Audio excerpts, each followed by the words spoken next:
Bom, já se passaram mais de 10 dias desde a estreia de The Flash nos cinemas, então já deu tempo de todo mundo ver, ou de quase ninguém ver.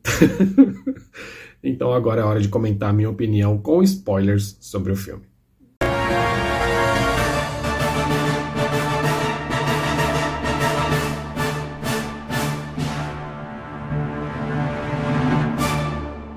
Olá, Batmaníacos e DCnautas, eu sou o Cauê Cassorla, e é isso aí, esse vídeo é para eu comentar agora com spoilers a minha opinião sobre The Flash. Mas antes do vídeo, já curte, se inscreve no canal e ativa o sininho para você não perder nada que eu postar por aqui. Se você quiser mais notícias do Bat-Universo e da DC Comics como um todo, só procurar a gente nas redes sociais, sempre com @HomemMorcego. Já compartilhe esse vídeo com seus amigos para a gente chegar na meta dos 3.000 inscritos aqui no canal. E se você gosta do nosso trabalho, quer ajudar de alguma maneira, com alguma Bat-contribuição de qualquer valor, tem uma chave Pix aqui na descrição. Bom, se você ainda está por aqui, ou você já viu o filme, ou você já tomou todos os spoilers possíveis, ou você não liga para spoilers. Então, vamos lá. Para já tirar o elefante da sala. Sim, tem muita cena que o CGI está bem ruim, está bem mal feito. Mas assim, de verdade, em momento nenhum isso me atrapalhou.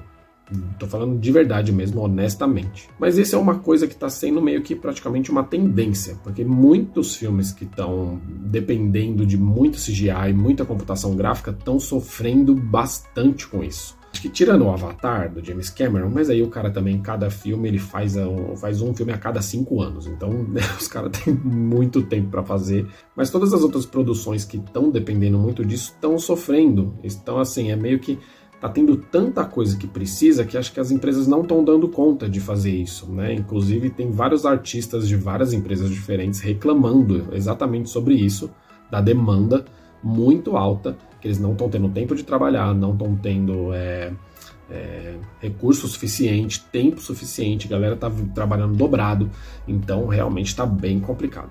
Mas aí o diretor Andy Muschietti acabar falando que muito do CGI ruim do filme é proposital, aí também aí é uma desculpinha que não dá pra engolir. Acho que nem os parentes dele acreditaram nessa daí. E é por isso que eu gosto tanto dos filmes do Christopher Nolan. Porque ele usa CGI em algumas cenas, né, que são meio que inevitáveis, mas o que ele pode usar de efeito prático, ele usa. E fica melhor de ver, fica muito mais legal, muito mais agradável aos olhos. Então, Christopher Nolan, esse daí, geralmente ele não erra. Mas vamos lá, começando do começo. Eu gostei sim de The Flash, não escondi isso em momento nenhum. Apesar de, né, sempre tem aquelas pessoas que falam, você gostou, você tá falando que gostou porque você assistiu o filme primeiro, lá não sei o quê. Não, eu realmente gostei de verdade do filme, eu achei um filme extremamente divertido. Um filme gostoso de você assistir, né? Você se diverte vendo esse filme, você se emociona vendo esse filme, mas eu gostei dele basicamente por 3 motivos. Um dos motivos é que ele foge daquele esquema de filme de super-herói que tem que obrigatoriamente ter um casalzinho padrão ali, bonitinho, romantiquinho. Não, a Iris West tá no filme. Ela foi subutilizada? Foi. Achei que ela foi bem subutilizada. Mas ela aparece em momentos ali, né? Aparece no começo para mostrar que ela conhece ele. Ela aparece ali um pouco mais para frente para dar meio que uma ideia, uma motivação para o cara. E aparece no final. E o que é melhor de tudo, deve ser acho que o único filme de super-herói da história que não tem um beijinho do casal. Então todo filme tem uma hora que eles param o filme para mostrar o casal se beijando. E nesse daqui não, ele é diferente. Então isso daí pra mim já foi um ponto positivo. O outro ponto é que não teve aquele esquema de origem clássica, que mostra um flashback com tudo que aconteceu. Não, eles acharam um artifício de roteiro que eu achei muito legal. Porque eles mostraram a origem do nosso Barry fazendo com o outro, né? Então, achei que ficou muito bacana essa ideia, né? Não precisou fazer aquele esquema todo de filme, de super-herói que sempre tem. Não, eles mostraram a origem ao mesmo tempo sem mostrar. E a outra parada que eu gostei bastante foi que o filme basicamente ele não tem um vilão, né? Não tem um vilão, mas assim, vou me aprofundar disso mais pra frente, mas o vilão acaba sendo basicamente o próprio Barry. Então pra mim isso realmente é uma coisa bem diferente do que eu tava acostumado a ver nos filmes de super-herói. Bom, agora falando sobre o lance do multiverso, eu achei legal a explicação lá do Michael Keaton, realmente achei uma parada bem didática, bem simples de entender, né? O lance lá com o macarrão e o molho e tal, achei realmente bem legal. Porém, esse filme aqui, ele vai acabar tratando um pouco de multiverso lá no final dele, porque até então é um filme de universo paralelo, né? Ele tá correndo ali em paralelo ao universo que o Barry, que a gente conhece, veio, né? E, honestamente falando, o único filme que até hoje conseguiu fazer uma parada de multiverso exatamente como a gente entende esse conceito, e que fez uma parada inacreditável de bom, foi o filme Tudo em Todo Lugar ao Mesmo Tempo. Se você até hoje não viu esse filme, para e vai ver, que você vai entender do que eu tô falando. Mas eu achei muito legal os paralelos que tem entre as duas linhas do tempo que tem no filme, né? As cenas do Barry com Ben Affleck e as cenas do Barry Ezra Miller com o Michael Keaton, né? Tem muita coisa ali, muito eco. Inclusive até algumas frases que o Ben Affleck fala lá pro Barry na linha do tempo regular que a gente conhece, com coisa que o Michael Keaton vai falar lá pra frente. Inclusive tem até uma referência ali ao primeiro encontro do Ben Affleck com o Barry lá no filme da Liga, quando ele joga, né, o batarangue e ali o Barry meio que para meio tempo e desvia e pega no ar. Já nesse filme aqui o que acontece é que o Michael Keaton joga a frigideira, né, e aí ele também faz o mesmo movimento de desviar e pegar. Então tem sim esses lances de paralelos ali, o que corrobora um pouco o que o Michael Keaton disse, né, que é o lance assim, por mais que tem coisas diferentes que acontecem na linha do tempo, sempre tem aqueles pontos-chave que vão ser iguais em todas as linhas do tempo. Então isso daí eu realmente achei bem legal. Só uma coisa que ficou um pouco estranha no filme é a naturalidade com que o Batman, o Michael Keaton, encara esse lance de multiverso e linhas do tempo diferente, um cara que chegou de uma outra linha do tempo, né? Então isso daí ficou meio confuso e meio assim, pô, como é que ele sabe de tudo isso? Eu vi um comentário do Luis Celari, que ele entrevistou o diretor Andy Muschietti, e o Andy falou que tinha uma cena no filme que ele precisou cortar, que explicava o porquê que o Batman Michael Keaton entendia tanto disso daí. Então, acho que realmente isso daí acabou faltando no filme. Nada que estrague, mas no filme eu achei meio estranho. E se tivesse essa cena, acho que ficaria melhor. Eu realmente só achei uma pena não utilizarem o Batmóvel, né? Porque, pô, esse Batmóvel é muito icônico, né? Acho que para muita gente é o melhor Batmóvel de todos os tempos, mas você entende o porquê, né? Ele tá ali, ele fala que o Gotham City hoje é uma das cidades mais seguras do mundo, tanto que o Batmóvel tá embaixo de uma capa, tal, né? Tem uma referência ali até o próprio Batman que ficou escondido sob a capa esse tempo todo, mas como é legal ver o Michael Keaton em ação. Como eu já disse, para mim as melhores cenas de ação do Michael Keaton, dele sendo Batman em qualquer filme, estão nesse filme aqui. Eu realmente gostei muito, achei que ficou muito legal. Mas assim, é muito legal ver ele em ação, e principalmente ver naquela cena onde ele tá costurando o braço ali, né, que ele tá todo cheio de sangue, se machucou todo, o uniforme jogado no chão, ele se olhando no espelho e ele dá quase que um sorriso. Ele não chega a sorrir, mas ele dá quase que um sorriso meio que assim, tô de volta, né? E o que acaba também ecoando lá na frente quando ele tá morrendo, né? E ele acaba falando pro Barry, o Barry fala, putz, acho que eu entendi que eu não posso te trazer de volta, né? E ele fala, você já me trouxe de volta. Pô, cara, essa cena foi realmente muito legal, cara. Então, de novo, eu que não era fã do Michael Keaton, passei a ser Michael Keatonizado a partir de The Flash. Outra coisa que eu gostei bastante de ver, e deu aquela encaixada na história, fechada legal no universo, né, nesse ciclo que está se encerrando, é ter visto que o Flash estava lá naquela batalha de Metrópolis, né? Porque a gente também fica sempre se perguntando, pô, onde é que a Diana estava? Onde é que o Caçador de Marte estava? Que ele estava ali o tempo inteiro, mas não estava. E onde é que o Flash estava? Então a gente viu ele ali, né, na cena, e ele meio que tinha acabado de ganhar os poderes. Ele tentou fazer o que ele podia, mas, né, ainda não dominava ainda, acabou salvando só um menininho. Então isso daí eu achei uma cena bem bacana e que encaixa ele no universo. E assim, tirando o lance de todo o paradoxo do Barry ter criado ele mesmo, né, vilão ele mesmo ali na linha do tempo alternativa, eu achei muito legal o vilão do filme ser ele mesmo, ser uma versão dele mesmo. Foi bem legal a construção disso daí, porque a gente viu todo aquele lance do Barry, que provavelmente nunca ouviu um não da mãe, um Barry que tinha tudo o que queria, eu tô falando do Barry do passado, né? Um Barry que tinha tudo o que queria, um Barry que não tinha consequência dos atos que ele fazia. É meio que natural esse Barry, depois que ele descobre o que acontece, ele acaba se tornando um vilão, porque ele não vai aceitar perder tudo aquilo que ele tem.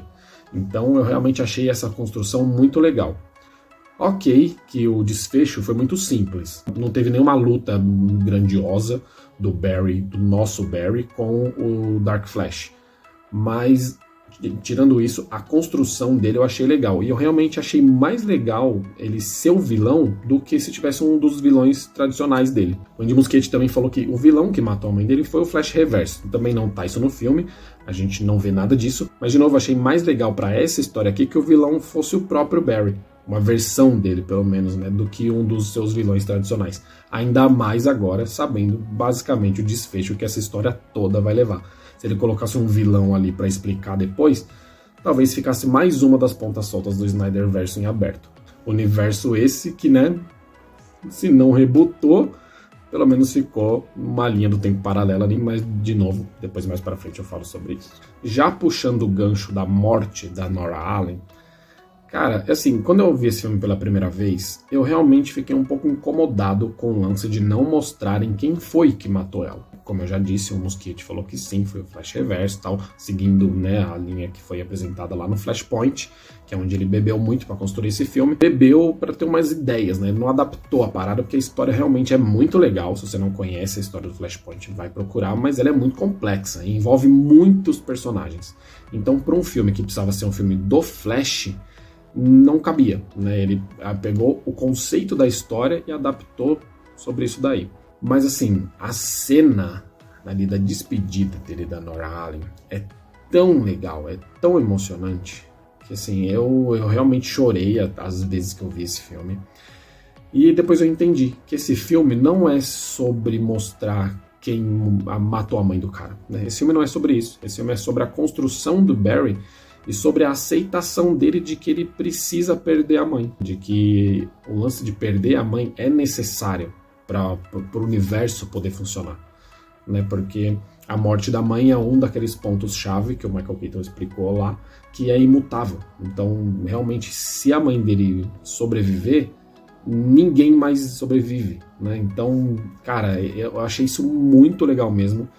E depois eu passei a gostar da ideia de não ter mostrado, justamente por entender que esse filme não era sobre isso. E aí o que ele acaba fazendo, ele aceita que vai perder a mãe, mas no meio do caminho ele arruma um jeito de salvar o pai.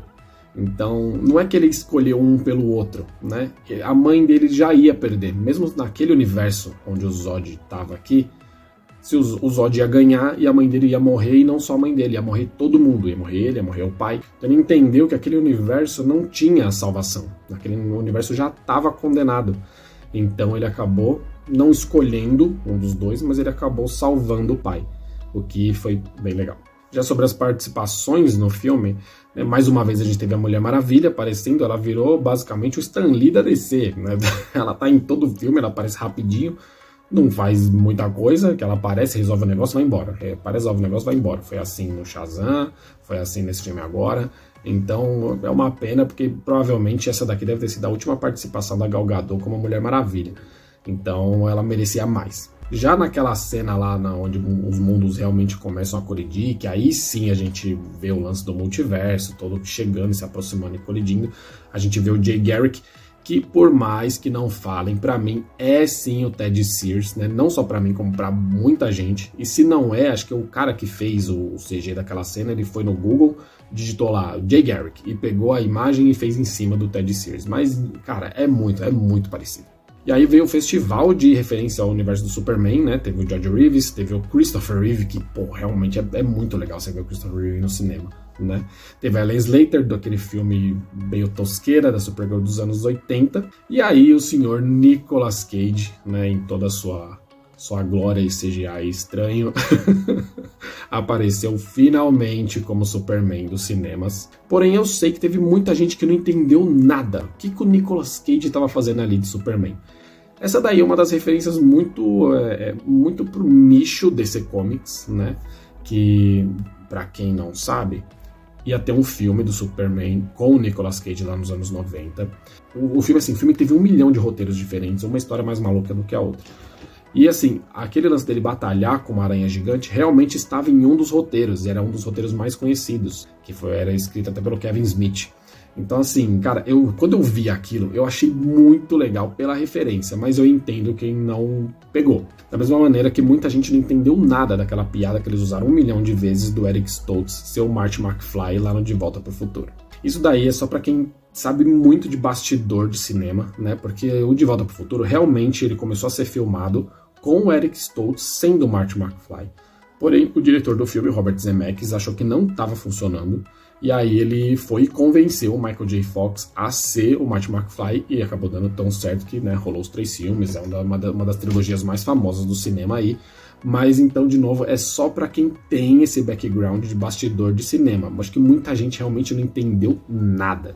E aí acaba sendo uma referência só pra um ou outro, o que não funciona pra muita gente. Eu só achei sacanagem o que fizeram com o Adam West, porque mostraram ele muito rapidinho, se você não presta atenção, você realmente não vê. Então eu acho que merecia um pouco mais, pelo tamanho, pela representatividade, por tudo que o Batman do Adam West contribuiu para a Batmania como um todo, ele merecia ter aparecido um pouco mais ali. Outra pessoa que apareceu muito de relance ali foi o ator que fazia o Jaime Lannister lá no Game of Thrones, né? E eu lembro quando eu vi isso também a primeira vez, eu falei, pô, como assim, né? Porque um pouco tempo antes tinha surgido um boato de que talvez ele fosse o Flash Reverso no filme. Então, quando mostrou ele ali na metade do filme, quando o Barry mais novo tá correndo ali na rua, tal, que depois a roupa dele acaba pegando fogo, eu achei que era alguma pista de alguma coisa que ia acontecer lá na frente, o que não aconteceu. Mas eu realmente achei, falei, nossa, como assim? Aí depois eu vim lembrar que esse ator, que eu nunca vou lembrar como fala o nome dele, ele participou de, acho que um dos primeiros filmes do Andy Muschietti, que foi o Mama, né? Então ali foi só uma participaçãozinha rapidinha que não quis dizer nada. Tiveram algumas participações que foram cortadas do filme, que eu acho que se tivesse lá seria legal de ver também. Mas assim, você entende um pouco do porquê cortaram, porque naquela hora ali o filme parou só pra ficar mostrando essa referência visual para um fã da DC ficar maluco, né? Essas participações eram a Mulher Maravilha da Linda Carter, o Pinguim lá do Burgess Meredith, da série dos anos 60, e principalmente o Coringa do César Romero, né? Pô, Coringa de bigode e tal, pô, isso ia ser legal pra caramba de ter visto. Mas de novo eu entendo por que cortaram. E outra parada que cortaram foi a participação do Henry Cavill no filme. Mas isso daí eu vou deixar para explicar melhor num vídeo que eu vou fazer comentando os finais alternativos que esse filme teria. Porém, o que a galera mais sentiu falta, de longe, foi ter pelo menos alguma referência ao Grant Gustin. Pô, isso daí deveria ter, cara. Nem que fosse ali naquele bando de mundo colidindo, mostrando ali rapidinho. Pega, sei lá, um mundo que tem o Arrowverso e mostra o Grant Gustin. Pô, o cara levou o personagem nas costas aí, 9 temporadas, não sei quantos anos, né, de série. Então isso daí foi realmente uma sacanagem. Isso que eu nem tô falando do John Wesley Shipp, lá da série dos Flash também dos anos 90. E a gente chega no final do filme, onde ele achou que tinha consertado tudo, mas aí depois a gente descobre que o Batman Bruce Wayne daquela realidade é o George Clooney. Muita gente se perguntou por que diabos escolheram o George Clooney. Acho que não só eu, como, sei lá, 99,9999% das pessoas queriam que fosse o Christian Bale. No primeiro momento surgiu uma informação aí de que o Kevin Smith falou que o Christian Bale tinha participado tinha recebido o convite, né, e tinha recusado a participação, mas aí depois o próprio Kevin Smith veio e falou que não, ele estava especulando aquilo, que ele não tinha informação nenhuma. Então eu insisto, pô, deveria sim, cara, pô, eu acho que o George Clooney não quer dizer nada pra muita gente nem entendeu o que o George Clooney estava fazendo ali, né? Pô, o filme é de 97, o Batman e Robin. Então, realmente não faz muito sentido. Acho que para essa geração mais nova, acho que o Batman antes do Ben Affleck era o Christian Bale, então deveria ter sido ele ali. E se fosse ele ali, pô, o cinema acho que teria explodido, aplaudido em pé, teria sido muito legal. Mais uma pena que não foi. E a pergunta que fica é assim, rebootou o universo? Assim, pra minha opinião, não. O que ele fez foi botar ali o Flash do Ezra Miller numa linha do tempo paralela. Né, porque ele entendeu que a mãe morre de qualquer maneira, então ele fez o que ele podia, que era salvar a vida do pai, né, e ele tá resolvido com isso agora, então ele não vai querer sair dali, e só colocaram ele na timeline do Batman George Clooney pra mostrar assim, pô, beleza, ele tá aqui, ele vai continuar existindo numa linha do tempo diferente da que a gente vai ver daqui pra frente, e é isso daí, e agora o Snyderverso tá ali, né, cada um num canto, porque na linha do tempo que a gente conhecia, continuou Batman, Mulher Maravilha, Shazam e todo mundo mais, né? O Henry Cavill e afins. E a linha do tempo do Barry, ali do Barry que a gente conhece, tá ele e o Batman do George Clooney. Então, falei, acho que reboot mesmo não aconteceu. O que aconteceu foi isso. E assim, pra mim isso daí é um grande indicativo que o Ezra Miller não volta mais, né? Eu acho que ele não deve mais voltar. Os caras fizeram isso daí justamente já pra deixar ele lá naquela linha do tempo esquecida, que ninguém quer ver, que é a do Batman do George Clooney, né? Porque assim, o final que eu vi, né, as duas versões não finalizadas, o final mostrava o Barry saindo lá do tribunal, falando com o Bruce Wayne no telefone, aparecia o carro, você via só um pé saindo do carro, e o Ezra Miller, a câmera cortava pra cara dele, e ele falava assim, quem diabos é esse cara? Isso daí era um final em aberto. Esse final que mostraram, não, né? Então, assim, acho que se eles realmente quisessem manter o Ezra Miller aqui nessa linha, eles deixariam esse final em aberto e muito provavelmente começariam o próximo filme do Batman com a cena com a visão oposta, do Batman saindo do carro e vendo o Flash do Ezra Miller, o que não vai acontecer. Então, pra mim, esse daqui foi o fim da linha pro Flash Ezra Miller. Assim, uma pena que muitas das surpresas que a gente teria no cinema tava no trailer, né? Isso daí tá virando quase que uma tendência dos caras entregarem muita coisa nos trailers, né? Então, eu acho que acabou virando surpresa pra gente mesmo, foi uma coisa ou outra, não tudo que a gente poderia ter visto.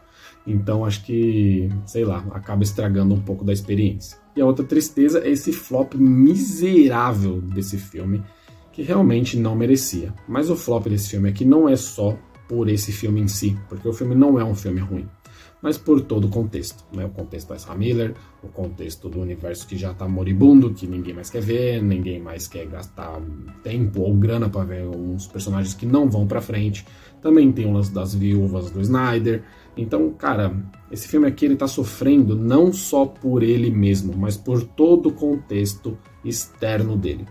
O que, de novo, pra mim é uma pena, porque eu realmente insisto falar, gostei muito de The Flash. Bom, mas é isso aí. A gente ainda tem Besouro Azul pela frente, tem Aquaman pela frente, que eu realmente não sei o que esperar desses filmes e o que vai acontecer com a bilheteria desses filmes. Honestamente, não sei. Eu vou assistir, espero que seja legal, mas já vou assistir sabendo que muito provavelmente vão ser flops iguais a esse daqui. Mas e aí, o que você achou? Você gostou do filme do Flash, mesmo com todos esses problemas que cercaram o filme? Então, deixe seu comentário aqui embaixo. Só lembrando que se você ainda não curtiu esse vídeo, já curte, se inscreve no canal e ativa o sininho. E se você gostou, compartilha aí com a sua galera para ajudar o canal a crescer. Então é isso, até o próximo Bate-Vídeo, nesse mesmo Bate-Canal. E de novo, uma pena o que aconteceu com esse filme. Era um universo que prometia tanto e que chegou onde chegou com esse flop miserável de The Flash.